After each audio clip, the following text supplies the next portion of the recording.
Yo, what's up? This is DJ Willy Krys. We in the building.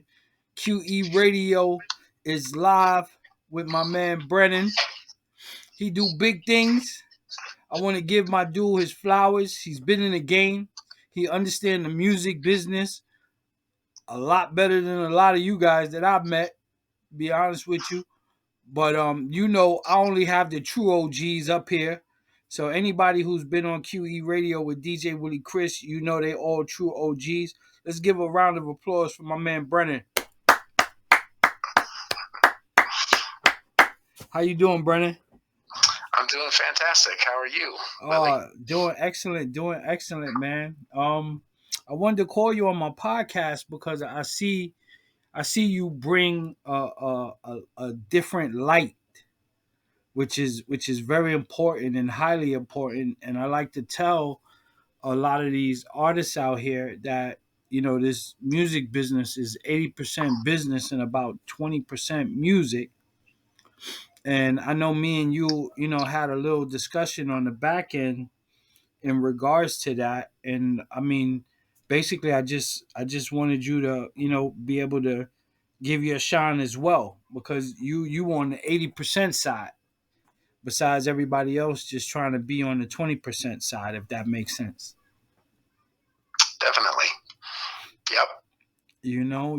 So you want to explain your name, a little bit about yourself and what you do? Sure. Yeah. So I was kind of born into the music business, and by that I mean my father is a multi-platinum selling recording artist, so I kind of, was in it from the very beginning, and wasn't even really sure it was going to be the road that I would take in my life until I really fell in love with it around the age of 13.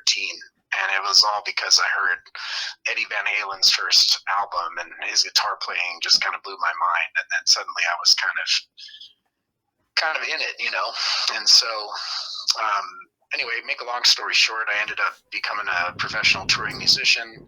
Had a stint at one point where I was doing about 100 shows a year for 3 years straight, touring with my father, and then also doing some stuff on my own. And then I got burned out on it because I got sick of the travel. And as great as it was, and as good as the money even was, I wasn't really feeling like that was sustainable for me in the long term, especially with the family and all that, because it was having there was a lot of collateral damage happening inside of my family and relationships from me just being gone and touring all the time. Because most musicians believe the only way you can make big money in the music industry is if you tour and you do these big shows. So I thought I was done at that point, because I had sort of made it. I had made my goal, and wasn't quite doing six figures a year, but I was doing around 80K a year in terms of income. And that's I just straight off happy. Touring, right? Straight off touring. 80K. You see, so when your mother go tell you to go run and do a job, and you really, really love music, and I'm glad you brought that up, because I mean, like I was saying, when your mother tells you to go get a job and you really, really love music, there is a way you can make a good income off your music. You just got to put in that work. So big shouts, man. Big shouts, brother. Oh, thanks so much. Yeah, definitely. Yeah. But like I said, it wasn't as fulfilling as I thought it was going to be. And it had a lot to do with the fact that I didn't really feel like I was in control. And I wasn't really in control of what was going on. The management was running the show. A lot of the money that I was making had a lot to do with the fact that there was kind of this audience that was there already, that someone else had already built, whether it was my father when I was playing in his band and his audience, and the promoters that had built that audience, or when a festival booked me, they had the audience that they drew. And what I kind of realized was well, gosh, I don't know really how to build an audience myself, aside from the times when I've done, organized festivals myself. And I wasn't really even super clear on how I even did that. Yes. So, but I kind of just quit. I threw in the towel because I was sick of it. Like even with the money the way that it was, and even though it was what I thought my dream was, I just did not. I just wasn't happy. I was living out of suitcases, living out of hotel rooms. Drinking like 4 beers a day. Getting very little sleep, lots of coffee, lots of alcohol, Yes. and just not really in it, not really. I had on stage was always great. The actual performing was great, but all the stuff that I had to do to sustain that kind of schedule for performing, this is kind of just one of those things where you don't really see what musicians go through, like when they're not on stage. Everybody sees them on stage having a great time, being the center of attention, blowing people's minds with their talents, but nobody really sees what happens off stage in the green room, and in the hotels and on the tour buses and all that stuff. And there's a lot of crazy stuff that goes on behind the scenes for most artists. That's that powerful. They don't necessarily want everybody to see, or know about, right? Yeah. So anyway, so I quit and I got into the coaching world. I didn't even know I was going to be a coach, but I just felt like, for whatever reason, when the opportunity came to learn how to do coaching, I said, all right, well, I don't know what else to do that's better, because I've had some experience, I've had some success, I've achieved some things that, the average musician has not achieved. So that therefore qualifies me to be a coach.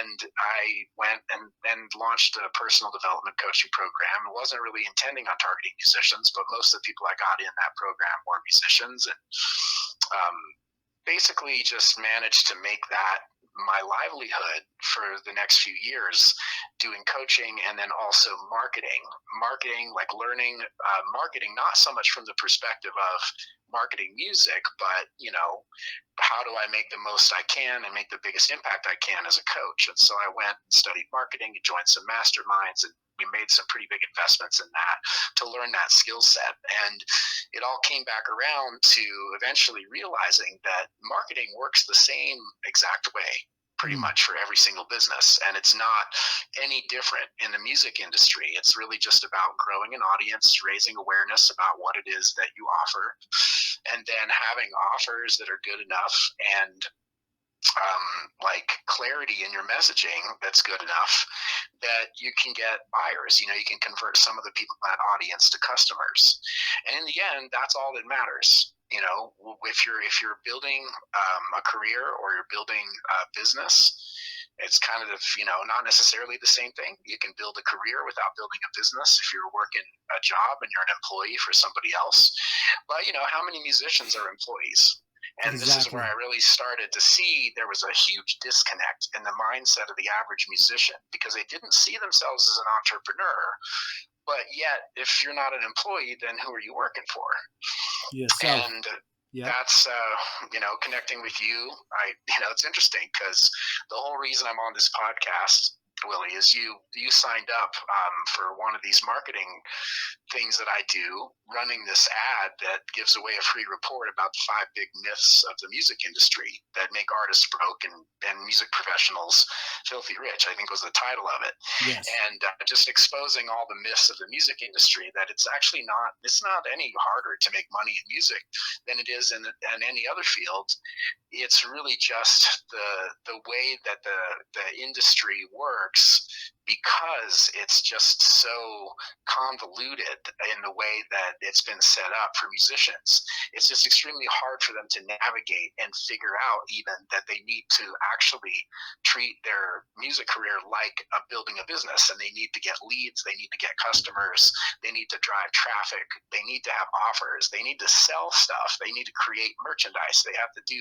So there's all this stuff they got to do, and just making great music and putting it out there just ain't going to cut it for anybody. No, that's powerful. So let me ask you this question. In regard, so you're traveling all around with your dad, right? Which is basically your start, right? And then, well, let me ask you. Well, just to let the people know, who's your dad that you're traveling with? His name's Michael Martin Murphy. He had a big hit back in 1975 called Wildfire, which was a number one Billboard charting hit. So it was one of